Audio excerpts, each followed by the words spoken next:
Hello and welcome back to another episode of Hidden Video Game Details. This series that aims to show you things that you may not have known about your favourite games so that you can look really clever in front of your friends. In today's episode, we're left feeling very sus in Call of Duty Modern Warfare 2, we take Boom Boom for a drive in Far Cry 6, and we are witness to domestic violence in Street Fighter Alpha 2.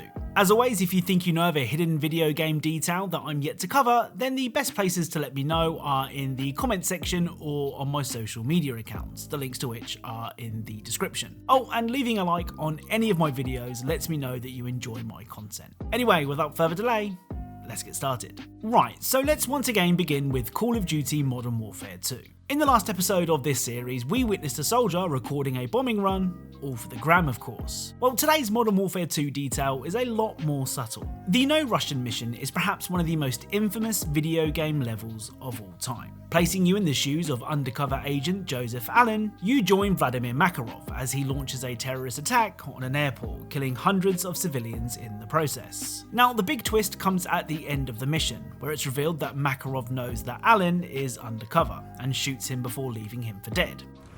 That was no message. This is a message. So an American undercover agent at the scene of a terrorist incident in Russia. Yeah, it's not a good look. Well, there is perhaps a way that you can tell that Allen's cover is blown before he is actually shot. Take a look at the very opening scene of the level.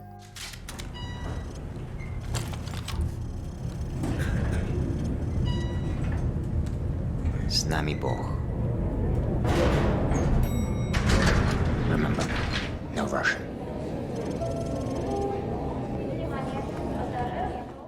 So when Makarov tells you no Russian, the rest of the crew look at you in a very awkward way, with Lev at the front in particular seeming to know more than he's letting on. Now, this could just be me reading way too much into things, so I'm keen to hear your thoughts on this one. But to me, the very suspicious looks aimed at Allen at the beginning of the mission make me think that this was a very subtle way to let players know that they are in a lot of trouble. Up next is a game that has been surprisingly absent from this channel until now. On paper, Deathloop is right up my street. Made by the same team behind the Dishonored games as well as the extremely underrated Prey, Deathloop is all about exploring a rich and detailed world at your own pace. Well, for some reason, I played the first 2 hours or so when the game came out and well, it just didn't grip me. I don't know why that is, but that's why it's not appeared on this channel yet. I just haven't been playing it. Anyway, the detail from Deathloop is one of those details that makes me wish we got more behind the scenes documentaries about video game production. In Updam, you can find a door that requires Colt to say a particular phrase to unlock it. If you head to the door without knowing the phrase, you obviously won't be granted access. Well, that won't stop Colt from trying. Hello? Anybody home? Feeling exclusive. You want some kind of password, maybe? Analog? Spittoon. Like that word. Spittoon? Black light? Schematic. Barnacle? What's the name of that? Paradiddle. Debarking?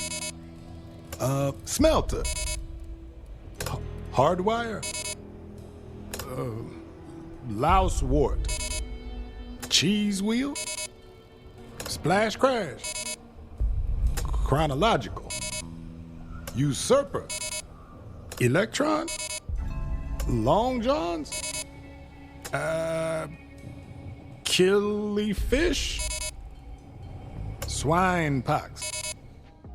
So I'm not entirely sure how many unique words can be said by Colt, but let me tell you that it's a lot. Now, this detail does make me wonder how this went down behind the scenes. Did Arcane write words for Colt's voice actor, or did he just ad-lib some really random words? Now, a long-lost video game tradition is that of cheats. Back in the day, you could buy a game and 9 times out of 10, you were able to enter some form of cheat code. Well, Spider-Man for the PlayStation 1 is one of those games, with various cheats ranging from infinite health to the classic big head mode, all unlockable at the code entry screen. Of course, the temptation at a screen where you can type any word that you want is to write some naughty words. Well, if you do that, Spider-Man won't be best pleased.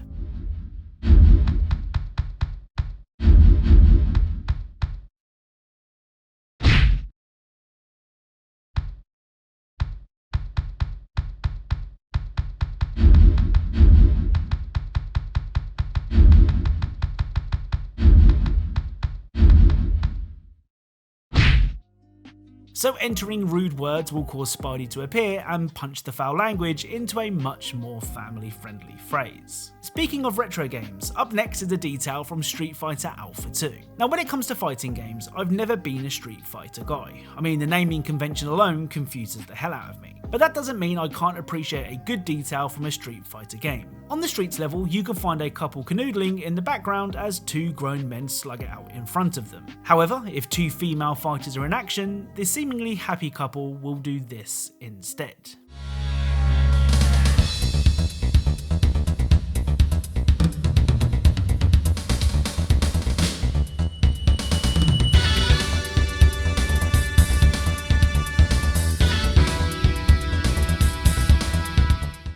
So the young man seems more interested in Chun-Li than his girlfriend. Unfortunately for him, his girlfriend doesn't take too kindly to her boyfriend's wandering eye and promptly punches him in the mouth. It's a really cool detail from a game that is over 25 years old. So the latest season of Fortnite is all about big purple cubes. First appearing in Season 5, the purple cubes are dotted all around the Fortnite map, with the cube that first appeared in Season 5 being given the nickname of Kevin by the community. Mysteriously, the cubes in Fortnite are currently on the move, leaving carnage in their wake. Well, that is except for Kevin. I mean, he does leave a pretty big mess, but he also leaves behind a little message for players to find.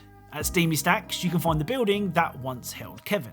And if you look closely, you can find letters on the floor that spell Kev out. It's a funny message from the much loved cube. So the roster of fighters in Super Smash Bros. Ultimate is perhaps the most varied fighting game character list ever. Included amongst the 81 currently available fighters is Steve from Minecraft. Now it just wouldn't be Steve if he wasn't able to mine in the middle of battle, and that's exactly what he can do. What's really cool though is Steve will always use the correct tool for the job depending on the surface that he's standing on. For example, when standing on stone, Steve will use a wooden pickaxe. When stood on dirt, he will use his shovel, and finally, when standing on wood, he will use his axe. Ultimately, it's a very small detail and doesn't really make much difference to gameplay whatsoever, but that doesn't make it any less cool. So to end today's video, let's try and clear up a few hidden details that we missed from our Far Cry 6 video. First up is a small detail that made me laugh way more than it should have. During the beginning of the game, you have to escape the city using the sewers, streets, and rooftops. It's a pretty intense sequence, leaving you with little time to hang around. Well, after landing on one rooftop in particular, you can find this.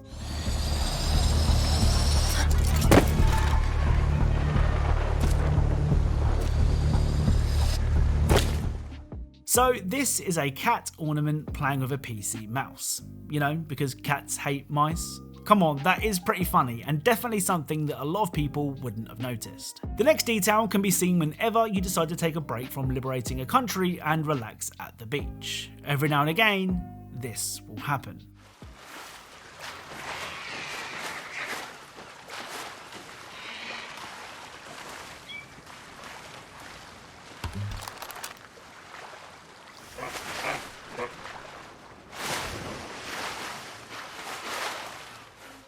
So the birds will dive into the water to try and catch a quick snack.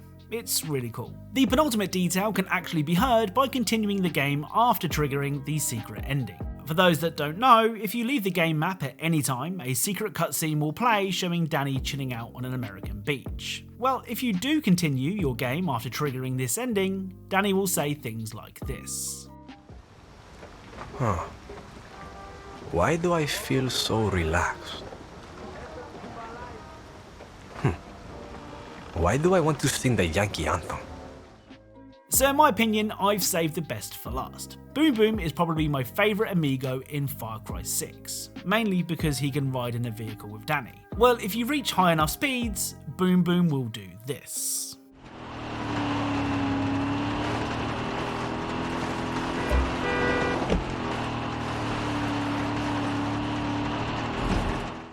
So Boom Boom will hang his head out of the window as he takes in the fresh air. It's not only a really cool detail, but also a pretty damn adorable one too.